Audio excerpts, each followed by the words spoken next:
Welcome to the Connected Leaders Academy virtual conference designed to reshape your vision of transformation. As we navigate the evolving business landscape, our speakers will unveil innovative strategies to manage and initiate change. Prepare to adapt, innovate, and lead, ensuring your role as a catalyst in this transformative era.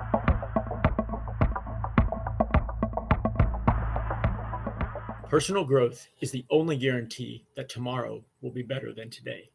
That is an often used quote by John Maxwell when people ask him why personal growth is such a bedrock of his leadership. He believes that personal growth will propel you to leadership heights that you never knew existed. I believe in the exact same concept and have seen that to be true in my own experience. Personal growth is exactly the game changer that John Maxwell says it is. I want to share with you the 4 steps of personal growth that have been so advantageous for me so that you can begin to utilize them in your life and be able to speak about your experience regarding personal growth in the future. The first step in personal growth is be intentional. Write that down because I want you to be able to display the 4 steps of personal growth somewhere you can see them so that they can drive you to a better you. This is your first practice of being intentional. Write down the first step. In the 15 Invaluable Laws of Growth, written by John Maxwell, the first law is the law of intentionality. This law states that growth doesn't happen by itself. It happens when you make it happen. This is the first law in this book because the other 14 laws do not matter if you cannot execute on the law of intentionality. That means that you have to make a plan and execute on that plan on a regular basis for growth to have the opportunity to flourish in your life. To do that, you must take thoughtful action, and thoughtful action has 2 components which are necessary for that action to be successful. First, strategy, and second, consistent follow-through. We first have to set a course of action or strategy that allows us to make progress toward our goals, and then we must consistently follow through with that strategic plan on a regular basis. If you can do those 2 things, then you can conquer the first law and be on your way to a journey of personal growth that I guarantee you will not regret. You may be saying to yourself, this sounds too easy. While I broke down the process into bite-sized steps to make them easy to digest, that does not mean it is easy to accomplish. Being intentional is very hard, and it will take a new level of commitment on your part to make it a success. It will take daily attention and regular feedback to make the process the best that it can be. I want you to think about a rubber band for a moment. We all know that a rubber band is useful, but if a rubber band merely sits in the palm of my hand and doesn't do anything, it serves absolutely no purpose. To make the rubber band useful, we have to stretch it. When we stretch a rubber band, that is when it uses the potential energy contained in its elasticity for a purpose. By stretching the rubber band, I have made it useful and able to serve its true purpose. It is the same for you. Until you are challenged and stretched, you will not be useful to yourself and others as you could be, and you will not find your true purpose. Very little in life comes easy, and the same is true with personal growth, but I can guarantee you that the search is worth it. Be intentional and you will find your true purpose. Commit to being intentional right now and do not look back. John Maxwell discusses 4 things you need to ensure intentionality. First, ask the big question now. The big question is going to completely shift your mindset around growth. The big question is, how far can I go? It is not, how long will this take me? By taking the step of intentionality, you are embarking on a lifetime continuous improvement plan. Here is the reality. I am not perfect. You are not perfect. The most successful entrepreneurs in the world are not perfect. We can all improve, and that improvement never has to stop unless we stop being intentional. You have an unlimited potential to improve from this point forward. So the best question is, how far can you go? Second, do it now. Don't wait to start your growth tomorrow. This is the fallacy that you may live in. You believe you will make intentional growth a priority later. I can tell you that you won't. You think you will make it a priority because you will have more time later, but you won't. You will fill up the time with busyness that does not equate to productivity, and you will never feel like you have the time to grow. The truth of the matter is that you don't have the time to wait to grow. You have to start today, and you have to do it now. It will be uncomfortable because the familiar is easy, the uncharted path is lined with uncertainties. You have all the support and knowledge and time that you need. So start now. Third, face the fear factor. According to research, there are 5 factors that predominantly keep people from being successful. Listen up, because at least one of these applies to you. Fear of failure, fear of trading security for the unknown, fear of being overextended financially, fear of what others will say or think, or fear that success will alienate your peers. One of these is keeping you from being intentional in your growth. Identify the fear and then counter that fear with faith. The question is, which emotion will you allow to be stronger? Take that fear and find the faith that allows you to move past it. You will be better off for it. Fourth, change from accidental growth to intentional growth. Accidental growth waits for growth to come. It quits early and often, and it thinks like a victim. Intentional growth takes complete responsibility to grow on their own, perseveres long and hard, and thinks like a learner. You must go out of your way to seize growth opportunities as if your future depended on it. You have to go after growth, so start going after it today. The second step in personal growth is to choose areas to grow in. Again, write that down. You might not know precisely what I mean when I say choose areas to grow in, but I will define the terms for you and it will become very clear. If we are going to be successful in regards to personal growth, we have to spend time narrowing our focus. The concept of growth, or even leadership for that fact, is very nebulous. If you conduct an internet search of either one, you will come up with millions, if not a billion results. You cannot process millions of results. So we need to narrow the field to something manageable that does not overwhelm us. Therefore, you're going to create 2 lists. One list is growth areas that you believe are skills you need for future success. For example, if you want to grow to be an author, then an area of skill you need to grow in is writing. Another area may be literature history or character development. These are skills that you need to develop to be successful in your chosen field.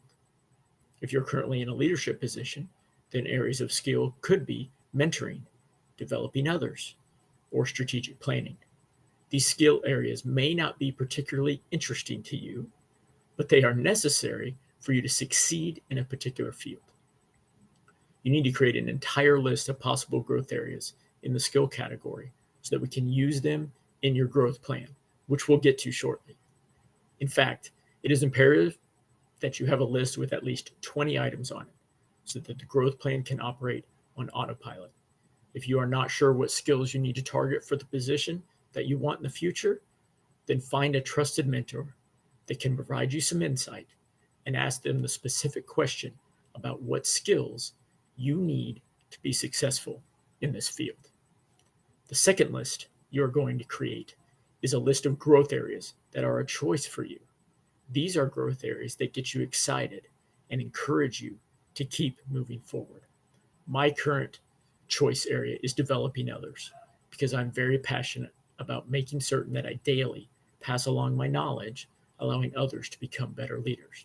Therefore, I'm currently studying how to develop others using the best methods possible. This is an area of my leadership that excites me and that I can practice with my team each day. I cannot tell you what your areas of choice are, but you do need to develop a list that has at least 20 items on it so that you can use it in your personal growth plan. It is very important that we have both areas of skill and choice because they assist each other in your personal growth journey. The areas of skill you are developing may not be exciting to you, but they are very necessary. Since they may not be particularly exciting, these areas could turn your personal growth journey into a drudgery. If something that you are doing regularly becomes drudgery, you will eventually stop doing it. This is just human nature. Due to that possibility, you also need to incorporate areas of choice which excite you. When you begin to experience growth in your areas of choice, your motivation to continue your growth journey increases. And because you are also growing in areas of skill, the entire process will continue to work.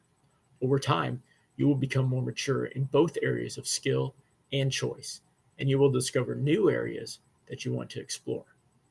I can guarantee that once you get started, you will not look back, and you will not regret any time spent in either area of choice or skill, because you will see the benefit that you are receiving, and you will see how much growth is occurring, as well as how much it is affecting your performance in a positive sense. Commit now to creating your to lists and write them down, either in a notebook or on a Word document. Make 2 columns with 20 rows and fill it in. Commit to finishing the list as soon as possible so you have it ready to implement with your growth plan. Once you have your list, pick one item from your list of choice areas and one item from your list of skills areas. Once you pick those 2 items, they are your focus for the next month. You need to take each item and do some research on them. I always start with a Google search. From that, I find books, articles, PDFs, and publicly available training material on the selected topic. Generally, in reading those, I am led to other resources so that I have a plethora of information to absorb on the subject. I do have a structure to utilize this material, so you need to have it available and accessible as part of your growth plan. After you complete 1 full month with these 2 selected topics under the skill and choice area, then pick 2 new ones. Under these 2 new ones, use these 2 new ones for a month, and then repeat the process over and over again. You may find that you need more time on certain subjects and less time on other subjects. There's nothing profound about spending 1 month on a certain subject. The point is that we should fully explore that topic and make sure we are learning all we can about that subject. Once you have satisfied yourself that you've done that, then you can pick 2 new topics. This is why you need a list of 20 topics on each category of skill and choice, so that you can have material to work from as part of your ongoing growth plan. If you get to the end of the list, then start back over. You will find that the first topic you started with now provides you with more to learn because of what you've learned while spending time with the other 19 topics. This will be exciting for you to see and also give you a gauge as to how successful your growth plan has been. By changing topics, you also keep your growth plan fresh and exciting. And don't spend so long on one topic that you've done enough work to gain a PhD. You can always come back to it later. Pick one topic from each category of skill and choice and invest in it and see what you can learn. I guarantee that you will not be disappointed. The third step in personal growth is to plan executive time. This is 1 hour set aside out of your day that is dedicated to personal growth. I know right now you are thinking that is impossible, but it is not. To execute this, you will need to trust me that what I'm going to tell you will work if you dedicate yourself to it. To make this work, you have to use a calendar tool of some kind. In my work, I use Microsoft Outlook for email, and it has a built-in calendar that syncs to my email. You do not have to use that calendar, but you need some sort of calendar tool that allows you to block your daily time so that you can make opportunity for executive time. You can use Google Calendar or some other tool, but it must be a tool you will look at and use to execute your day. With that settled, we can take the next step. On your calendar for next week, I want you to pick one day for an hour and block that time on your calendar as executive time. Actually label it as executive time. You can use your lunch time, or you can use the first hour of the day. The only time I encourage you to stay away from is the last hour of your day. If you put your executive time as the last hour of your day, you will tend to skip it. And I don't want that to happen. This is how we take steps to be intentional. Block your calendar for 1 hour next week. The week after that, I want you to block your calendar for 2 days, 1 hour each day. Try Tuesday and Thursday to give yourself a break in between executive times. Do that for 2 weeks. By that time, you will be convinced that you need executive time more often. Then I want you to move to blocking your calendar every Monday, Wednesday, and Friday. Do that for 3 weeks, and then move to blocking your calendar every day. From now on, do not skip or cancel executive time. It is sacred, and you must treat it that way if you want to grow. Now, I want to walk you through the structure of your executive time. I have 12 things that I aim to accomplish with my executive time. I never get through all 12 on Monday, but I aim to complete all 12 by the end of the week. Some days, I've already accomplished some of the items at the top of the list, so I move very quickly through them. Other days, one item on the list may take up my entire executive time. The aim is to get through the entire list by the end of the week. Here is my list with some commentary to explain what each one means.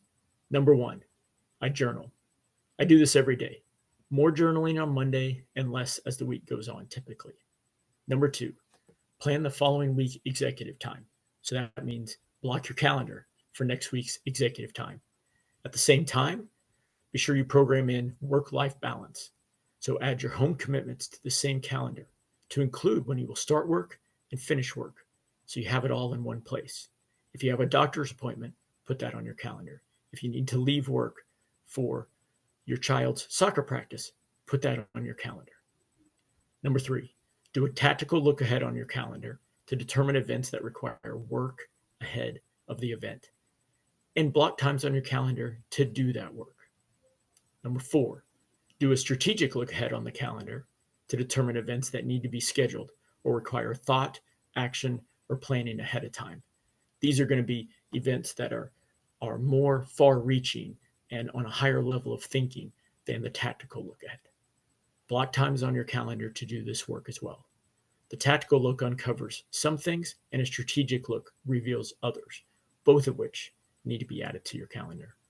Number 5, determine any other events that need to be added to your calendar, whether that's social or work-related, and add them. Number 6, ensure training materials are ready for any upcoming leadership training sessions already scheduled with your team. I have these scheduled on a regular basis, and we'll talk about these in the next point. But number 6 is on here to make sure you are ready and prepared for those sessions. Number 7, touch base with my mentees to set up our next session or prepare training material for my mentees or send training material to them. Number 8, ensure that I am prepared for upcoming scheduled mentoring sessions with my mentors. I need to create a list of topics and questions so that I'm prepared for that session with them. Number 9, read material selected for either my skill or choice area. Number 10, take notes of previously read material of choice or skills area. Number 11, research future material or additional material to access, gain, borrow, or purchase for my skill and choice areas. And number 12, listen to podcasts, read books, study material collected for my skill or choice areas. Whenever executive time is on my schedule, I start at number 1 on this list and move through the steps as expeditiously as possible. You may have other things you want to add, but these are the steps that I take. On day 1 of executive time that week, I may not even make it down to step 9, but steps 9 through 12 is where we want to spend the most amount of our time for all other executive times that week. This is where you will gain the most growth and add the most value to yourself and others. Steps 1 through 8 are important and provide our executive time with structure to enable future executive time. But steps 9 through 12 will be the most valuable for you in terms of growth. So get to those steps as often as possible and spend as much time there as you can. When you do this consistently, you, your family, and your coworkers will notice a difference in short order, and you will find yourself being consistent on a strategic plan that actually works. There are a few days when my duties overwhelm me and my executive time does not get accomplished. I said earlier that it should be sacred, and I believe that. But sometimes Life happens that you cannot control. I would get concerned if my executive time was getting canceled or put off frequently. What I have found is that the number one step of journaling helps keep me honest to conducting my executive time because it provides me a record that I can look at to see if I've been negligent with my time. That is why I keep it as the number one item on my executive time list. I recommend you give yourself some grace if you miss an executive time. If you are missing it more often than you are conducting it, then you need to revert back to step number one, be intentional. The fourth step in personal growth is to teach others. It is a well-known fact that those who are able to teach a subject learn 40% more material than those they are teaching to. When you learn leadership principles and teach them to others, you learn more. The concepts are reinforced for you personally. You become more honest to the principles because you know you need to live them out, and you provide value to others. Therefore, the fourth step of personal growth is vitally important to cementing what you are learning into your life. Do not skip this step. You may be saying to yourself, I am not a teacher. That is okay, because there are a number of ways to pass down information to other people that fall under the category of teaching. Let me provide a few examples. You can facilitate a weekly or a monthly leadership training with your team where you lead the team through selected material and bring thought-provoking questions to the group. That may sound exciting to you or terrifying to you, but that is not the only definition. Teaching leadership principles to your team may involve a weekly email that is focused on leadership topics. I did this with my last team and did not miss a week for almost 4 years. Teaching leadership principles to your team could mean a monthly newsletter that you release that focuses on leader development topics and how individuals can implement them. Maybe the way you teach others is through your social media posts. You can also teach these principles to your family around the dinner table or to the soccer team you coach by working them into your discussions on teamwork that you need to have with your players anyway. Teaching takes on many different forms, so don't limit yourself. The point is to find an outlet for all you are learning so that those principles will be solidified. I have found this to be the most valuable step of the 4 steps. So be intentional about deciding how you will teach all the principles you are learning in your executive time. If you do this, you will find that the value you are already getting from your executive time will multiply exponentially, and others will take notice as well. In review, the 4 steps to personal growth are: 1, be intentional. 2, choose areas to grow in. These are your choice and skill areas. 3, plan your executive time. 4, teach others. If you implement these steps, you will be pleasantly surprised by the results you see in your personal growth. If you start on a journey that will become lifelong because you will recognize how important it is. My personal growth journey began after reading the 15 Invaluable Laws of Growth in 2017. At that time, I was leading a 10-person team, and we studied the book as a monthly mastermind, where we joined together once a month to discuss 2 principles from the book. Obviously, it took us 8 months to finish the entire book, but at the completion of those laws, I had my first growth plan. I've refined the content of my plan since that time and have made adjustments to my executive time agenda to make it most valuable to me. It is the most exciting part of my day and also the most difficult part of my day because I now know I'm going to be stretched. Sometime after my first growth plan was developed, I was in charge of a 250-person organization, and I continued to refine my growth plan. So I now hope to share all of my growth with others on a regular basis through my company, Crux Leaders. Please check out my website at www.cruxleaders.org or send me an email at cruxleaders@gmail.com. That is CRUXleaders@gmail.com. I would love to talk with you about your personal growth journey and how you can develop your own growth plan. Last but not least, remember the law of the rubber band? The rubber band has no usefulness unless it is stretched. I don't want you to be a useless rubber band just laying on the desk. I want you to be a dynamic leader, a consistent learner, and an excited teacher.